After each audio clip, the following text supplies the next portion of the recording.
ایک چیز یہ بتائیے کہ ابھی جو شرائط رکھی جا رہی ہیں کہ ایران جو ہے وہ اپنی جوہری توانائی کے اوپر اب کوئی کمپرومائز نہیں کرے گا. اب ایک پہلے سے فتویٰ موجود ہے سید آیت اللہ علی خامنئی صاحب کا، وہ یہ ہے کہ ایران ایٹم بم نہیں بنائے گا. تو کیا اس وقت کے جو معروضی حالات تھے اور اب کے جو معروضی حالات ہیں یہ دونوں ایک جیسے ہیں؟ اور فتوے جو ہیں کیا وہ تمام حالات کے اوپر صادق اترتے ہیں؟ اور دوسرا یہ کہ مستقبل کے اندر ایران کی ترجیحات اگر مذاکرات ہو بھی جاتے ہیں، جنگ بندی ہو بھی جاتی ہیں، تو ترجیحات میں بدلاؤ کیا ہوگا؟ دیکھیں، ترجیحات میں بنیادی طور پر جو بدلاؤ ہے اس میں تین چیزیں زیادہ اہم شامل ہیں.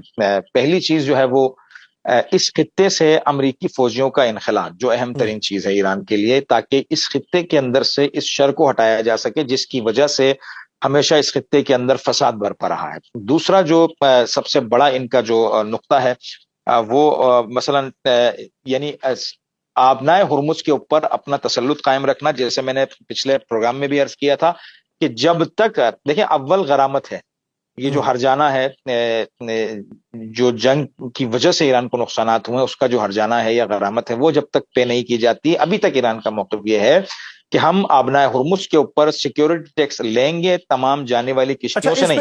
یہ بڑی قابل غور بات ہے. دو طرح کی آ رہا ہے. ایک یہ ہے کہ 1997 سے لے کے اب تک جو نقصان ہوا اس سب کا ہرجانہ جو ہے وہ ادا کیا جائے، جو تقریباً $800 ارب بنتا ہے، یا پھر اس جنگ کا صرف؟ نہیں، ایسا نہیں ہے. ایسا نہیں ہے. اس جنگ کے ہرجانے کی بات کی گئی ہے، جو میرے پاس اطلاع موجود ہے. اس جنگ کے ہرجانے کی بات کی گئی ہے. اگر بالفرض یہ پے نہیں کرتے ہیں تو آبنائے ہرمز پر وہ سیکیورٹی ٹیکس لگائیں گے، اور جو ممالک امریکہ کے اتحادی ہیں یا ایران مخالف امریکن الائنس میں شامل ہیں یا کسی بھی طرح کی امریکہ کی انہوں نے مدد کی ہے، ان ممالک سے، باقی تمام ممالک سے کسی قسم کا کوئی ٹول ٹیکس نہیں ہے. ابھی بھی ایران کا جبکہ تنگہ ہرمز کے اوپر، آبنائے ہرمز کے اوپر مکمل کنٹرول ہے. ایران نے یہ علی اعلان کہہ دیا ہے کہ ہمارے جو دوست ممالک ہیں ان کا تیل کسی بھی مشکل کے بغیر ہم سے کانٹیکٹ کے ساتھ وہاں سے جا سکتا ہے. اور اس کی بڑی مثال ابھی پاکستانی کشتیاں گزر رہی ہیں، انڈیا کی گئی ہیں، چین کی گئی ہیں، ساؤتھ کوریا کی گئی ہیں. انہوں نے کہا باقی جو دشمن ممالک ہیں ہمارے، یعنی امریکن الائنس میں جو ممالک شامل ہیں، ان کے لیے دو آپشنز ہیں. یا تو وہ ہمیں ٹیکس پے کر کے جائیں گے ہمارا مطلوبہ، یا پھر یوان کے اندر کرنسی پے کر کے جائیں گے. یہ یوان میں کرنسی پے کرنے کا مطلب جو ہے وہ امریکہ کے لیے قبر کی مانند ہے.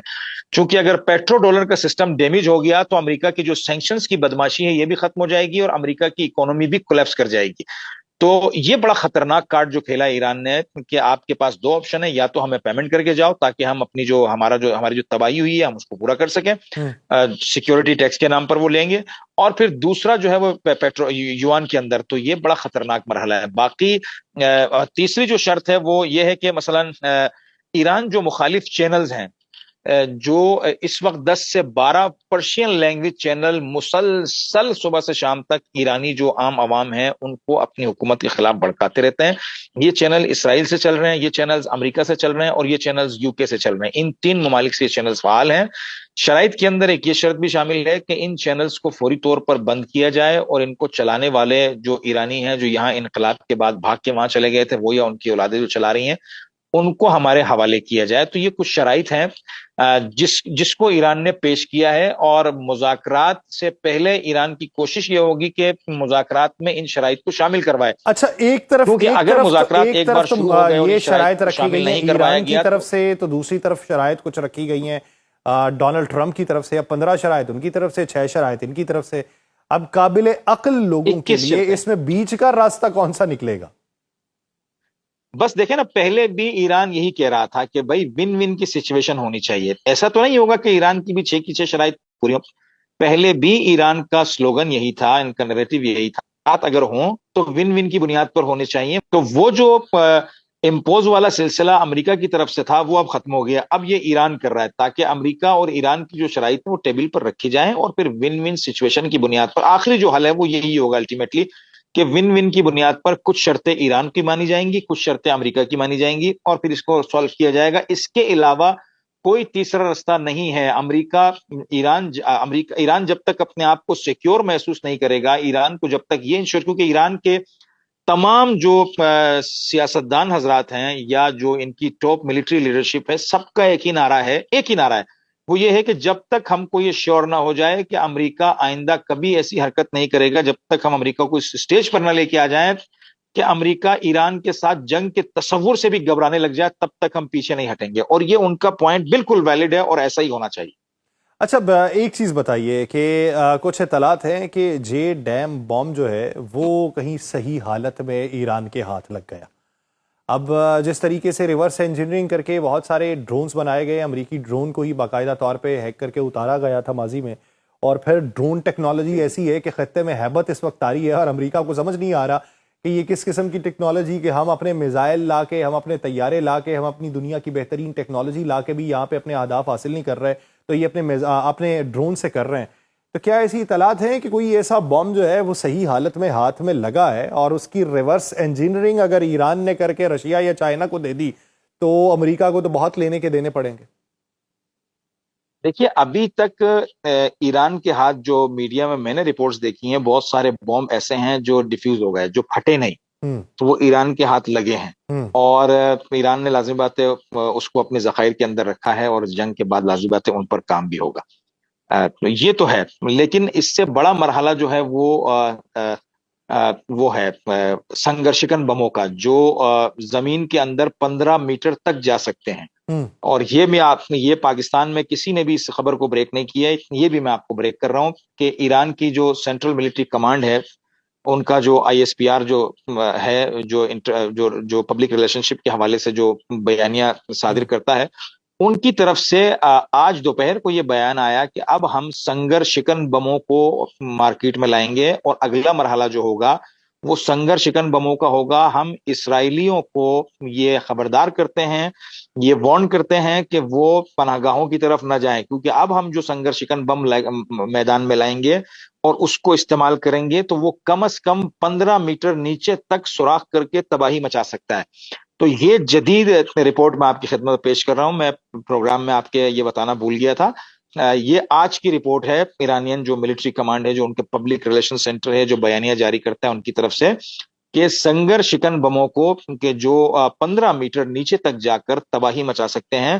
اگر یہ بات ان کی درست ہے تو پھر جو اسرائیلی پناہ گاہوں میں موجود ہیں ان کے تو 10 سے 8 میٹر کا فاصلہ ہے انڈر گراؤنڈ. تو یہ تو ان کے لیے انتہائی خطرناک خبر ہے، جس کو ایرانین جو ملٹری فورس نے آج پبلش کیا ہے. تو یہ جو دوسرا مرحلہ ہوگا، چونکہ یہ جدید بم ہے، جو میں آپ سے کہہ رہا تھا کہ 10 سال کے اندر اندر جو انہوں نے بنائے ہیں وہ زیادہ جدید ہیں، جو ایرانین رشین ڈیفنس منسٹر نے بات کی تھی. اگر یہ بات درست ہے اور ایران یہ دعویٰ کر چکا ہے، اور اگر اس طرح کے سلسلے میں شروع ہو جاتے ہیں کہ جس طرح سے ایرانین ملٹری نے کہا کہ ہم اسرائیلی عام عوام کو مطلع کرتے ہیں، وارن کرتے ہیں کہ وہ پناہ گاہوں کی طرف نہ جائیں، بس صورت دیگر ہم جو ہے وہ بنکر برسٹر جو بمز ہیں ان کو استعمال کریں گے. اور اگر یہ ایک دفعہ بھی یہ واقعیت درست ثابت ہو گئی اور ایک پناہ گاہ کو بھی اڑا دیا گیا تو میں سمجھتا ہوں کہ اسی دن اور اسی وقت یہ جنگ تمام ہو جائے گی.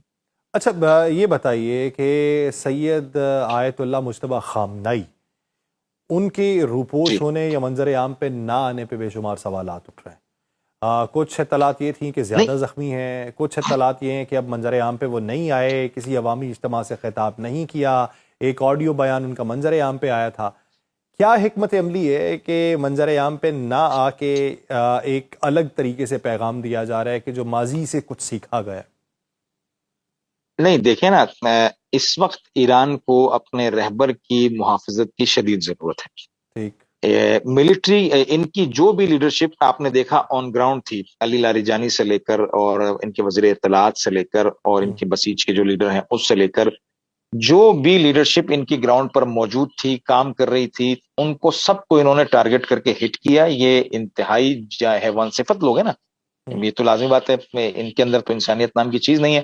تو ایران کیوں چاہے گا کہ اپنے پچھلے ایک لیڈر کا داغ انہوں نے ابھی تک صاف نہیں کیا، ان کا داغ اپنے سینے سے ہلکا نہیں ہوا، وہ ایک دوسرے لیڈر کا بھی داغ اپنے اوپر لے کے آئے.